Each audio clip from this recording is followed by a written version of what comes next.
Hey guys, we're First Tech Challenge Team 6085 here with another Tech Talk. The block we're going to be teaching you today is the movement block. And before we can actually put this into the program, we have to first establish that the robot is doing something. And that is what this command does. Task main, open parentheses, closing parentheses, no spaces, remember? No spaces. Basically establishes that the robot is going to be doing something. You put an open brackets here and put all your code and end up with the closing brackets, and everything here is what your robot is going to do. The command we're going to put in today is to move forward.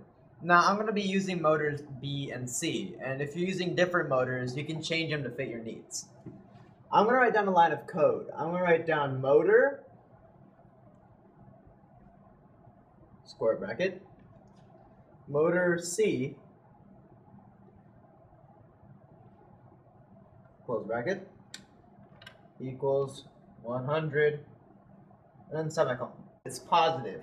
If this was 100 negative, if suppose instead of putting 100, I put negative 100,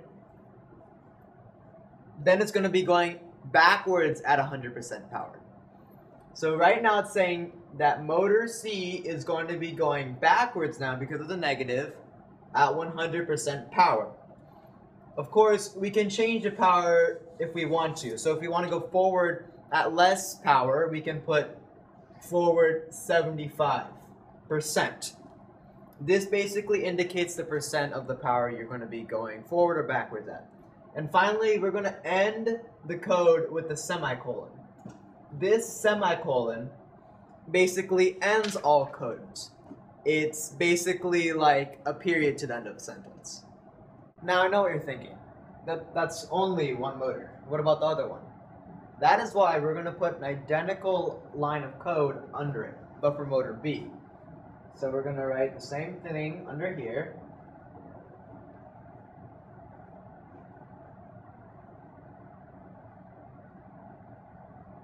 Equal to the same power.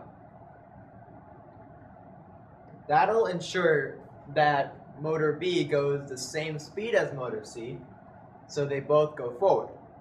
Using this logic, we can not technically move directions.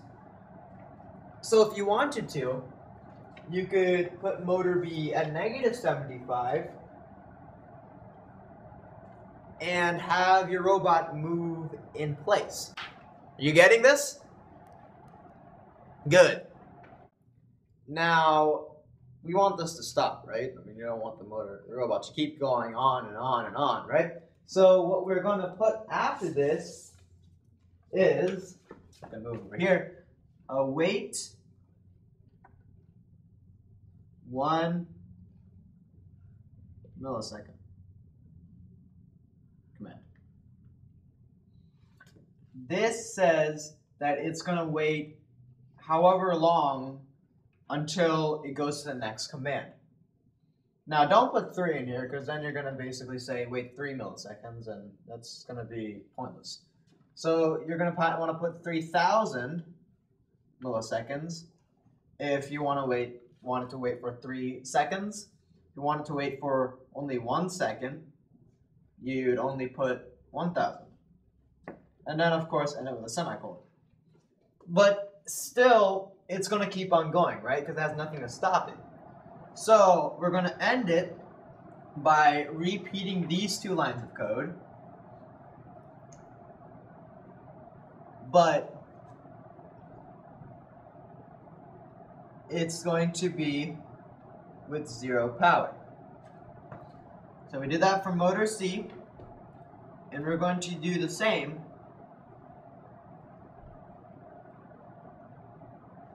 for motor B.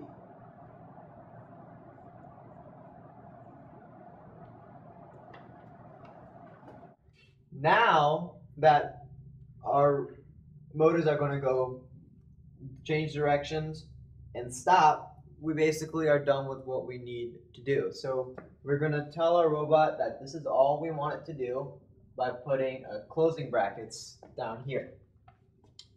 Now, practice with your robot.